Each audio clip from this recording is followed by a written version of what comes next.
त्या विषयी नाही पाहून सगळ्यांनी सबस्क्राईबर चॅनलला लाईक करा. अश्विनी जयंती काय मेसेज द्यायचा? शिवजयंती सर्व भक्तांनी आज चांगला उद्देश आहे शिवाजी महाराजांच्या आपल्याला किती काय केलंय आपण त्यांची जाणीव ठेवली पाहिजे. आज माझा उद्देश आहे, बाकी काय नाही. मला काय म्हणायचंय, आपण शिवजयंती 365 दिवस करायला पाहिजे रे. एक दिवस करून काय फायदा नाही. लोक ते म्हणतात ना बघ हे पुतळ्या लावतात डीजे म्हणजे डीजे लावतात, गाणे बिणे लावतात, दारू बिरू प्यायचे ते चुकीचं आहे. त्यांनी किल्ल्यावर वगैरे जायला पाहिजे. ते कसले शिवभक्त झाले मला कळत नाही राव. त्यांच्याकडे नॉलेज असतं का? त्यांना नॉलेज देऊन विचारलं सांगतात तरी. त्यांना वाटतं आम्ही डीजे मोठा आणावं हे करावं. हा तसं काय ते डीजे वगैरे मोठा आणतात, पण त्यांनी किल्ल्या वगैरे जाऊन तिथली साफसफाई वगैरे केली पाहिजे आहे ना. आणि प्रत्येकाने आपण काही उद्देश घेतला पाहिजे असं म्हणजे नाही का स्टुडंट कुठले नवीन मोहीम राबवली पाहिजे का काय केलं पाहिजे संदेश देण्यासाठी. तुला काय वाटतंय आपण काय केलं पाहिजे? व्हिडिओ तर सोड. तुला काय वाटतंय आपण काय केलं पाहिजे आजच्या पिढीने? मला तर आजच्या पिढीने वाटलं त्यांनी बरंच शिकण्यासारखे शिकलं पाहिजे, नॉलेज घेतलं पाहिजे ना. नॉलेज घेतलं पाहिजे. जितकं घेईन तितकं कमीच आहे त्यांच्याकडून. आणि छपरीपणा जरा कमीत केला पाहिजे. छपरीपणा हा आजच्या युगातले वाढलेले हा आज So hi, my name is Vedant Ganesh Shingote. Okay. I'm pursuing TYBPSCA. So, विचार मला काय? You join spoken English class. Yes. What happened in the spoken English class? What they teach you? Not will be happen, but spoken English class is a very much important because you go to IT industry, your career industry. The English is very important. So without English, you can't survive in your industry area, in your journey, life journey. So I will thought ki English is very much important. Okay. So you can join a spoken English class. Okay. What activity you would suggest to a beginner like who want to speak English? Not an activity in daily life. You can use English words, use sentences. You talk to your mother, father, sisters, older your friends. Talk with English. So your it helps to improve your English. Got it. How much fees you are paying in the class? 6,000. 6,000. It is worth it that you think? 2 months. 2 months it is worth it or not? Yes. It is worth it. And where it is the class? Amit Computers. Amit Computers. Opposite of Netaji Mungal Karyalayah. Okay. So they teach you what like stage daring they will teach Yes, you or yes, something. Okay. They will give you a topic. Please give me topic. Yesterday my topic is holy event. What I do in yesterday. Okay. So I'm tell what I do in the holy event. So मी सांगितलं त्यांना की काय त्यांनी मला विचारलं होतं की Holy event काय काय केलं काय नाही केलं त्याच्यामध्ये. Okay, guys, I want to ask you his last 2 questions. Yes. First question is, tell me about your daily routine and how to introduce yourself. This is 2 questions. So it is not my daily routine. I wake up in 8 morning, then go to gym, then after coming my college, then attend the lectures, then go to the home and attend my spoken English class. Then I'm come to home, eat the lunch, and then go to the swimming class. Then again I will then I will study and go to the sorry. Spend time with friends. Okay. Then I eat dinner and go to sleep. Okay. And what's the last question? Introduce yourself. Introduce yourself. Yeah, please give me tips like how to introduce ourselves. First of all, myself, Vedant Ganesh Shingote. I'm pursuing in TYBPSCA. My hobbies are dancing and singing. So it's not my hobby, but it's my profession. Dancing is my profession. And I have 4 family members. I'm living in Mahadev Nagar. And nothing else. अजून तरी तसं काही नाही आहे सांगण्यासारखं. जेव्हा मी करेन, ज्यावेळेस माझ्या करिअरमध्ये मी काहीतरी अचीव करेन त्यावेळेस मी माझं सेल्फ इंट्रोडक्शन देईन. Okay. This is guys this and I want to communicate with him. This is over. Yeah, video is over. I want to tell.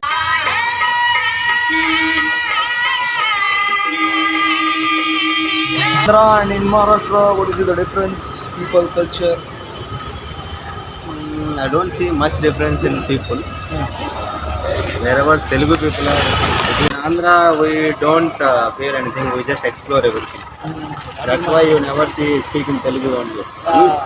We start speaking in your language. You're right, you're right. This is bullshit politician doing language war against bullshit things actually. It's okay, leave it. Yeah, leave it, leave it. It's a waste of time. So what I'm telling you is that it's a like how many language you know? Only 3 as of now. What? Telugu, Hindi, English. That's it. I'm also only three, but I love to explore, as you said. I love to explore new languages. One more thing I want to tell you one last thing is like learning is 24/7. Learning never ends. Yes, yes. That's what I'm calling actually. This is the book I'm learn from our mind. Currently, why I am not interested in the books now? I do read books, but currently I am interested in religious books. What I started reading Okay. Bhagavatam. Bhagavatam, yes, yes, yes. You explore Pune or not? I will explore few places. I will explore. As you said, nothing is never-ending story. Yeah. And, what do you think of AI? AI. AI is future. Yeah. Because you see, adaptation matter more than anything. Okay. You see iPhone. The world is like iPhone. It will come with update. Where is I'm doing BA right now. Where is the BA degree? Today what is no value. No value. Even if you are in a corporate, Yeah. no matter what you did, you are from IIT, IIT or any NIT, it doesn't matter. After that, only thing they ask is, have you done any certification? Definitely. So college degree is Trash. no, it's not trash. It does teach you a lot of things. It is a platform to grow. Yeah, it is a platform to understand things so that they can pick the subject they want and they can move on from there. College degree is never a trash. Instead of studying for marks, you should understand what it is. Okay. Theoretical education is always trash. Only practical and theoretical matter. Yeah, the use of what you are doing matters. You should know the purpose of what you are doing. That's exactly. World is so much big. Yeah. I get a goal to talk to random strangers. It is a great idea to improve my English. That's how I'm improving my English right now. Yeah, Have you appear up application? And in that application, तो business वगैरे टाकतात बघा काय असेल ग्रॉसरीचं दुकान असेल काय असेल आपण जर इथं नाही करू शकलो तर कुठेच करू शकणार नाही दुसऱ्या राज्यामध्ये काही जगात कुठे जरी गेले तर आपण बिझनेसच करू शकणार नाही बरोबर. काही करू शकतो उद्या एखादं ग्रॉसरीचं दुकान टाकलं किती लोक राहतात आपलेच लोक आपल्याकडे येणार आहेत फक्त योग्य व्यवहार पाहिजे आपल्या लोकांचा आणि एकमेकांना म्हणतात ना साथ दिली पाहिजे ज्यांना भेटतं ना त्यांना किंमत नसते हो हे हो. चालू आजकाल आपल्याला भेटलंय बरोबर. पाणी- किंमत नाही आपल्याला नको एकच घोट पितो मी फक्त घ्या ना माठातलं पाणी याच्यात ऑक्सिजन जास्त असतं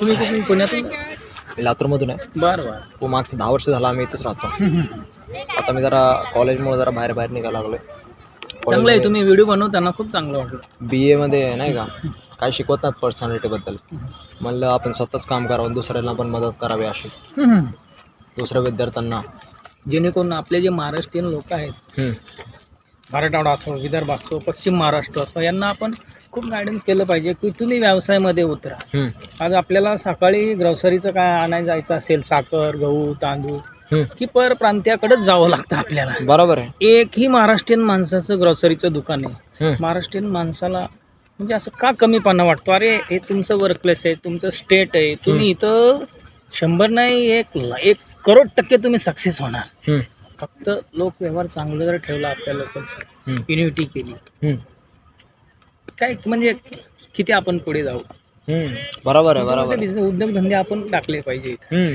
तर बाहेरचे लोक कुठून वाळवंटातून येतात 2-2, 3-3 हजार किलोमीटरहून इथे सक्सेस होतात आपण तिकडे जाऊन एखाद्या गुंठा जागा घेऊ शकतो का बिझनेस टाकू शकतो का नाही ते कुणाच्या जीवावर करतात आपलेच काही लोक आहेत त्यांना सपोर्ट करतात बरोबर त्याच्यामुळं आपण चांगल्या लोकांची युनिटी करायची आणि एक काय म्हणतात एक टीम त्यांच्याकडून फायनान्स पण घेऊ शकतो योग्य आणि प्रामाणिक व्यक्ती असेल तर आपण 2 काय 3-4 पार्टनरशिपमध्ये पण व्यवसाय करू शकतो ना योग्य आणि प्रामाणिक व्यक्ती असले आपण एक तुम्हाला म्हणायचं का मी तुम्हाला बोलतो की स्वराज्यासारखी संकल्पना मांडू शकतो की एकत्र शिवाजी महाराजांसारखे शिवाजी महाराजांसारखे आता इथं काय झालंय, जो श्रीमंत होतोय ना तो अजून श्रीमंत होत आहे हम्म.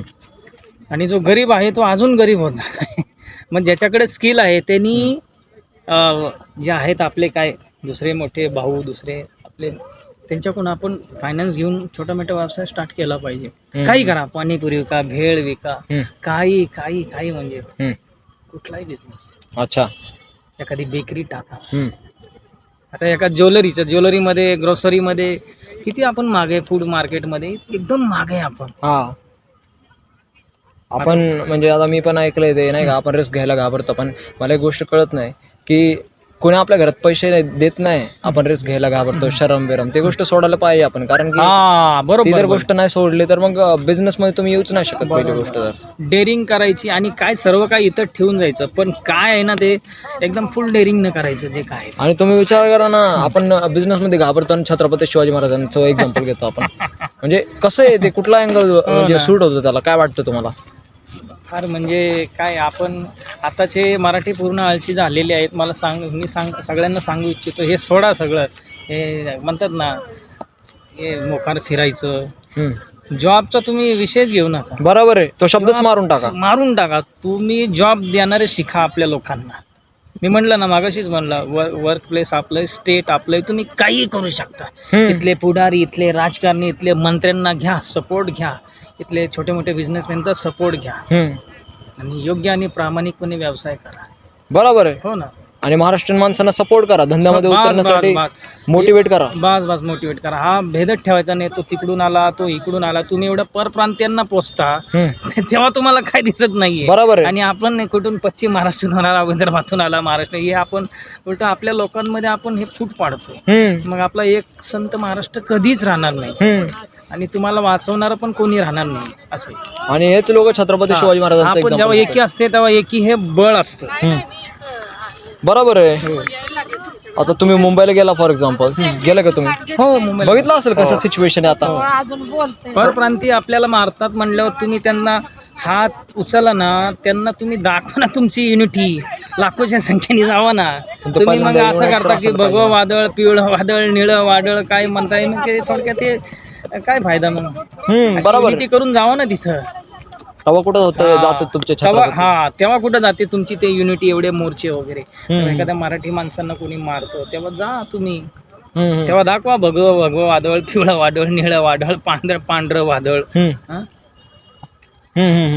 तेव्हा ही युनिटी दाखवली पाहिजे की तेव्हा लोक घाबरतील. अरे बापरे, आपल्या आता इथं काय डाळ शिजणार नाहीये. हे सगळे एक झालेले आहेत. शिवाजी महाराजांनी मुठभर मराठे घेऊन त्याच्या आईला अख्खं जग हे केलं. म्हणजे काय असेल ती निष्ठा मावळ्यांची त्यावेळेस, निष्ठा, काय दिलं महाराजांनी त्यांना, काय प्रेम असायचं एकमेकांवरती. म्हणजे महाराजांनी त्यांना सोन्याचे कडे दिलते, महाराजांनी त्यांना सगळं दिलं. महाराजांनी मला दिल्या, महाराजांनी शेत जमिनी दिल्या, बांधला असो किंवा कडू पाटील असो, बांधल पाटील असो, बरेचसे अजून काय मावळे आहेत, अजूनही आहेत ते वतनदारीचे. देशमुख असो, सर देशमुख असे आडनाव आहे. पण काय झालंय, फक्त ना आपण आपल्यामध्येच भांडण करत राहतो. अजून आपल्याला महाराज नाही कळले. अजून महाराज नाही कळले. त्यापेक्षा आपण इतिहास वाचला पाहिजे. इतिहास जो वाचतो तोच इतिहास घडवतो. नाही तर अन्यथा तो काही करू शकणार. अच्छा, ते आज शिवजयंती आहे. आज शिवजयंती निमित्त मी काय सांगितलं, महाराजांसारखा महापुरुष या जगामध्ये एकमेव महाराज असतील की त्यांनी शिकवलं की इतर परकीयांशी किंवा आपल्या स्वराज्याचे दुश्मन आहेत त्यांच्याशी कसं लढायचं. एवढं कमी सैनिक असून सुद्धा महाराज म्हणजे असे लढले ना गनिमी युद्ध पद्धतीने. महाराज स्वतः आध्यात्मिक ज्ञान होतं महाराजांना. ज्ञान म्हणजे त्यांच्या आईने दिलं होतं. गीता, भागवत, रामायण, लहानपणापासूनच महाराजांना आध्यात्मिक ज्ञान होतं. त्याच्यामुळे ते एक खरेच महाराज होते. शक्तीपेक्षा बुद्धी श्रेष्ठ. हो, हा गुरुमंत्र महाराजांनी दिलाय. हो. महाराज त्यांनाच म्हणतात जे म्हणतात ना की जे पार्षद असतात भगवंताचे, ते महाराज खरंच पार्षदच होते ते भगवंताचे. अच्छा. शिबू पोलीस. हो. हा हा हा. काका असा गैरसमज झाला नाही का शिवजयंती म्हणल्यावर आपण त्याच दिवशी करतो. मला असं वाटतं की आपण 365 दिवस करायला पाहिजे. 365 दिवस आपण महाराजाचे चरित्र वाचले पाहिजे. ज्या दिवशी शिवजयंती येते सगळ्या लोकांना जमा करायचं. इतर सगळ्या जाती धर्मामध्ये आपल्या मराठ्यांमध्ये किंवा आपल्या हिंदूमध्ये किती जाती धर्म आहे, सगळ्यांना जमा करा. त्यांना गणवेश वाटा, त्यांना महाराजांचे बुक्स द्या, त्यांना अजून काय वह्या पुस्तकं वाचा. नुसतं हे डीजे वगैरे लावून लाखो करोड रुपये खर्च करून शिवजयंती नाही होणार साजरी. महाराजांचे पुस्तकं द्या, आत्मचरित्र वाचाय द्या. मी पण मराठा समाजाचा आहे, पण मला असं वाटतं की महाराजांचे तुम्ही बुक्स दिले पाहिजे लहान मुलांना सुद्धा होते, जेणेकरून महाराज कळाले पाहिजे घराघरात.